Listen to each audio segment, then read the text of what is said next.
What is your position on a citizen police review board for Atherton?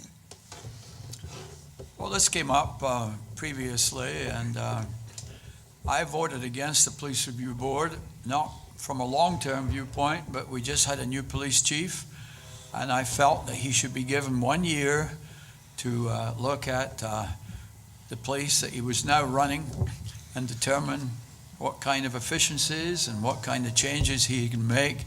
And at the end of a year, if we're not satisfied with what he's doing, then I think it's time to look again at the Citizens Review Board for the police.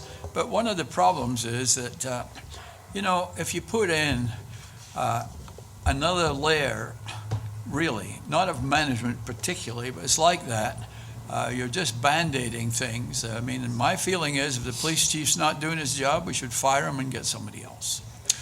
All right, Kerry? I sat down with the police chief, and I believe, again, in community policing. So I believe in the community's involvement with our police department as well. If we have a problem with our police department and it's not personnel related, like, for example, an officer's under investigation for some reason, or an allegation of something, then that's an internal issue. But that internal issue can also be contracted out to a neutral party by the police department. So where we get a neutral eye on it that is affiliated with police work and will understand the practices of police work and the responsibility of a police officer and the investigation techniques to come with the final answer.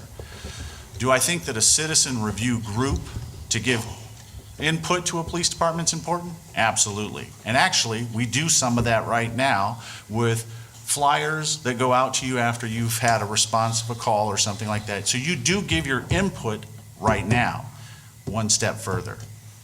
Thank you. Thank you, Jerry. Yes, I voted no on the proposal when it came up.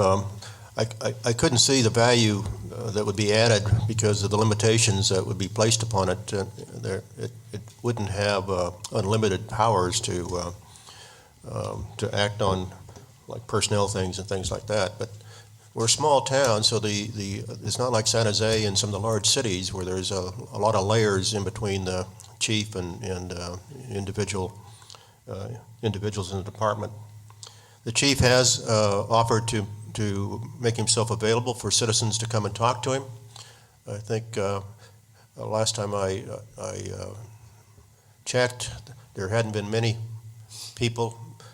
Many times that he's just sitting there by himself waiting for somebody to show up. But if residents really feel that there's see something I don't see right now in terms of value added that could be done within the parameters, limitations of it, I would be certainly be happy to talk to you. All right, Bill?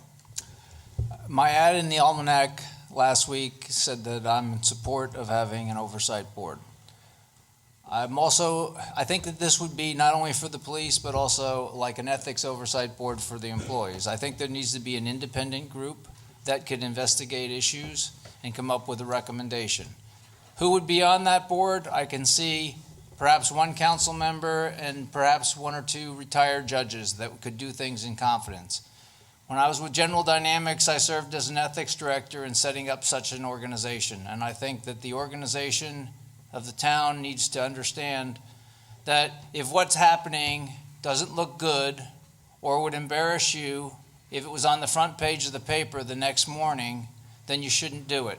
And I think that we need to have a way to escalate things internally without having to go to the organization, to the head of the organization and ask him to do his own investigation. So I stand by my ad. I do believe we need to have something like that. Thank you. All right, and